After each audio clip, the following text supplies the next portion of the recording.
ফুলকপি আর ডিমের তরকারি করার জন্য প্রথমে ফুলকপিকে আর আলুকে সেদ্ধ করে নিতে হবে।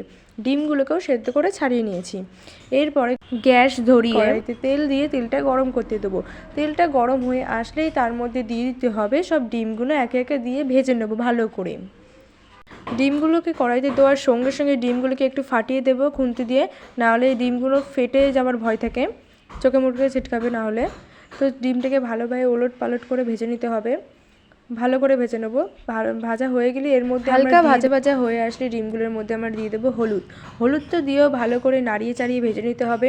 এটাকেও একটু ভাজা ভাজা করে নেওয়ার পরে এর মধ্যে আমরা দিয়ে দেবো নুন। নুনটাকেও দিয়ে ভালোভাবে ভাজা ভাজা করে নিতে হবে, ওলট পালট করে ভেজে তারপরে তুলে নিতে হবে। তুলে নেওয়ার পরে ওই একই তেলেই আমরা দিয়ে দেবো পেঁয়াজ আর লঙ্কা। দুটো জিনিসকে খুব ভালো করে ভাজতে হবে, একটু সময় নিয়ে এটাকে নাড়াচাড়া করে অনেকক্ষণ ধরে ভাজতে হবে। কিছুক্ষণ ভাজা হয়ে গেলে এর মধ্যে আমরা দিয়ে দেব আদা আর রসুন বাটা। দিয়েও এটা দুটো জিনিস দিয়েও খুব ভালোভাবে নাড়তে হবে। নাড়াচাড়া করে আসার পরে যখন এটা অনেকটা ভাজা ভাজা টাইপের হবে, তারপরে অনেকক্ষণ ধরে এটাকে খুন্তিতে নাড়তে হবে অনবরত, যাতে লেগে না যায় তলায়।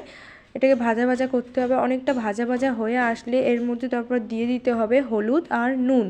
পরিমাণ মতন হলুদ আর নুন দেওয়ার পরে এটাকে আরও একটু ভাজা ভাজা টাইপের করে নিতে হবে। ভাজা ভাজা হয়ে আসলে এর মধ্যে আমরা দিয়ে দেবো আগে থেকে সেদ্ধ করে রাখা কপিগুলোকে আগে দিচ্ছি, কারণ কপির যে একটা গন্ধ থাকে, সেটা হালকা ভেজে নিলে সেই গন্ধটা আর বেরোবে না। ভাজা হয়ে গেলে কপিটাকে এর মধ্যে আমরা এক এক করে এবার সব আলুগুলোকেও দিয়ে দেবো। দেওয়ার পরে ভালো করে মশলাটার সাথে মিশিয়ে নেবো। অনেকক্ষণ ধরে একটু সময় নিয়ে এগুলোকে মেশাতে হবে। ভালো করে যদি মিশে যায়, মেশানোর কিছুক্ষণ পরে এর মধ্যে দিয়ে দিতে হবে জল। পরিমাণ মতন জল দিয়ে দেবো, যতটা জল লাগবে এর জন্য।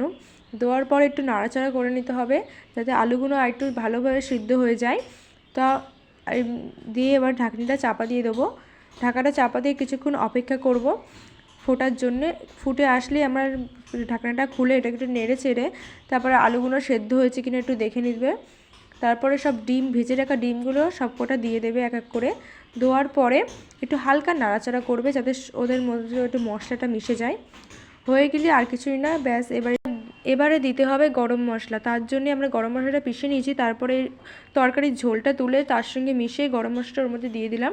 দেওয়ার পরে ভালোভাবে একটু নাড়াচাড়া করে নিতে হবে, যাতে গরম মশলাটা সব দিকে একটু চলে যায়।